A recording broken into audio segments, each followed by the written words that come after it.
We've got a big topic today. What is the state of the science behind our current COVID policies? I think it's probably safe to say that very few of us have a deep understanding of the biology of viruses, how they infect cells, replicate, do battle with our immune systems, or spread through a population.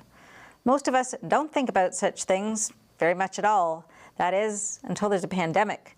And suddenly these exact questions impact how we live our daily life. So we trust the experts, and we hope that our decision makers are consulting with the best of them when creating policy. Therefore, if we look at the policy, we should be able to deduce what's currently known about the virus. Well, right now, in the United States and in many other countries, the idea driving most policy decisions is that to beat this pandemic, we need to vaccinate 100% of the population, including children.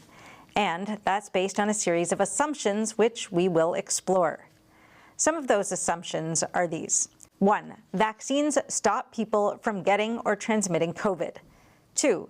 Everyone in society is at the same risk from COVID, including children. So we should have the same policies for everyone. 3. Unvaccinated people are a danger to others, including the vaccinated.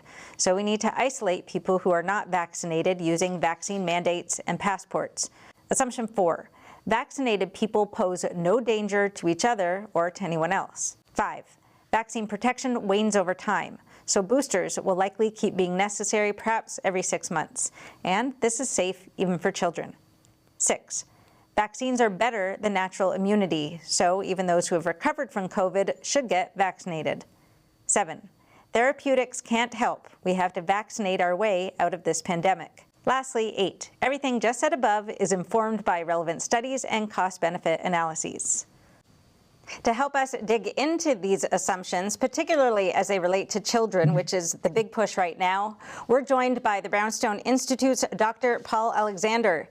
He's an expert in evidence-based medicine, research methodology, and clinical epidemiology, which is why he was recruited from Canada to advise the Trump administration on COVID policy. Paul, I know you are very busy, so thank you so much for joining us today. Thank you very much for having me, and it's a privilege to be here. Thank you. I'd like you to help us unpack some of these assumptions, but before we dive into it, could you very briefly explain to us what evidence-based medicine is and why that gives you expertise and insight that others might not have? The evidence-based medicine approach is one where decision-making has to be based, we are saying, on the body of evidence. So we want that approach to be very systematic and laid out so that other scientists reading your work could reproduce your methodology to see how you arrived at that finding and to see if your research included the full body of evidence and you didn't happen to miss important pieces of evidence so that we could be confident that this decision-making right now is based on the full, most updated, trustworthy evidence so that we can remove the researcher bias from the table.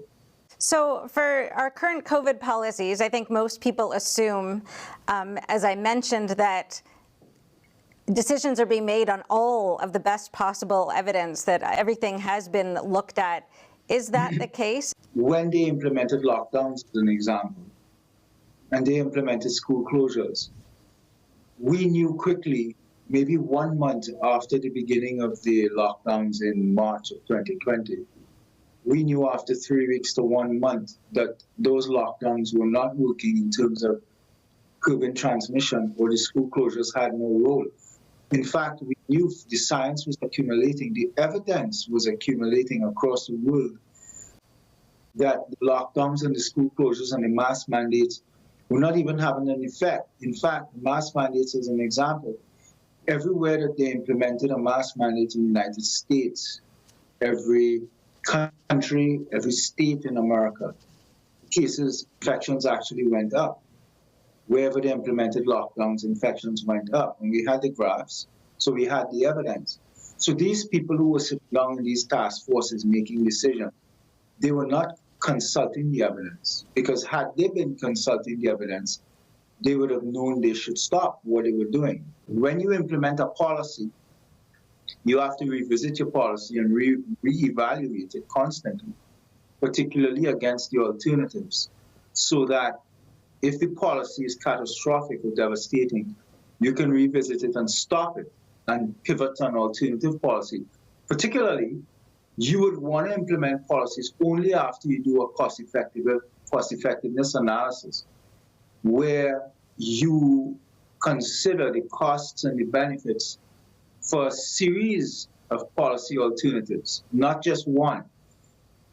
At no point in the United States, in Canada, in the UK, has anyone in any task force, in any government, conducted a cost-effectiveness analysis. And that's what we saw glaring in the beginning. And we said, well, how could you be making these high policy decisions, sweeping decisions, and you're not examining them the way they should be examined? Okay, so let's go through some of the assumptions. Right now, the big policy push is for 100% vaccination of everybody, children included. The promise at the beginning was that these vaccines would be, I think that's called sterilizing vaccines, right? They're perfect vaccines. There would be no transmission. You won't get illness. We know from breakthrough cases that's not the case, but that policy hasn't changed. So how do you explain that? Well, partly I would say they don't know what they're doing, number one. No, I'm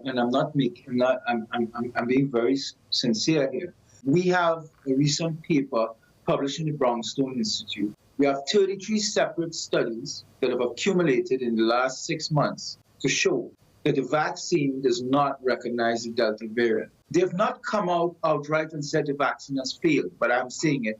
We all understand it. It's failed. For you to be getting third booster in 8 months, and in Israel and the United Kingdom now, they've gone to a fourth booster. And now people are talking about a fifth. Those people who have taken the vaccine are going to have to take a booster every 4 to 5 months. Now, Dr. Fauci said that the definition of fully vaccinated is going to be changed. So you will not be able to exercise your societal privileges. This is a very, very serious place we are societally and in the world. You have no more decision-making on these vaccines anymore. They are changing the goalpost on you. Is the issue that the vaccines, when you first get them, are very effective, provide good protection, and then that wanes, and that's why we're seeing breakthrough cases? Or is the problem that these vaccines aren't effective against the new variants? To answer that question, you have to talk quickly on a little bit of natural immunity. When you take the vaccine, it provokes an immune response. It's very specific to the spike. It is only looking for the spike. But the mutations that are happening on the spike, those changes.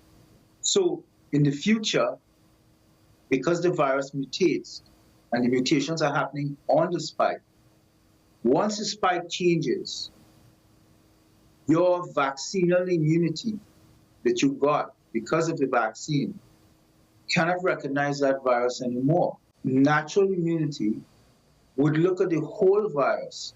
Had you been relying on your natural immunity, regardless of if that spike changed, it would still recognize the rest of the viral ball.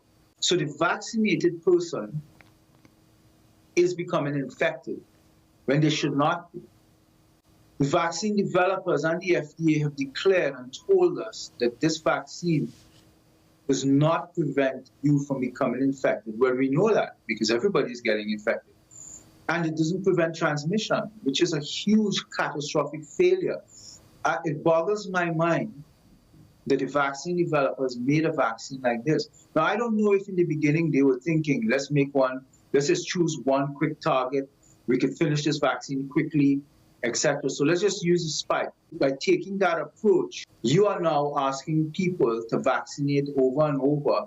We need like 10 to 12 to 15 years to study how the vaccine behave long term. The time in a vaccine or drug development process is there because we want to follow it across time before we declare that this vaccine is safe. We need to make a statement to the regulator that by following this vaccine for 12 to 15 years, we have excluded harms. So we do not know what is going to happen in the medium and long term from these vaccines. At least stop at the water's edge when it comes to our children, because children have a very potent innate immune response that they come with, and they're capable of dispatching this pathogen effectively. They don't need a vaccine for this. This is not an illness of children or young people.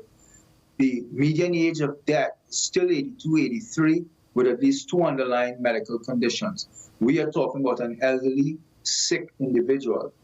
They are vulnerable, they are immune compromised often, or morbidly obese people. That doesn't describe little kids.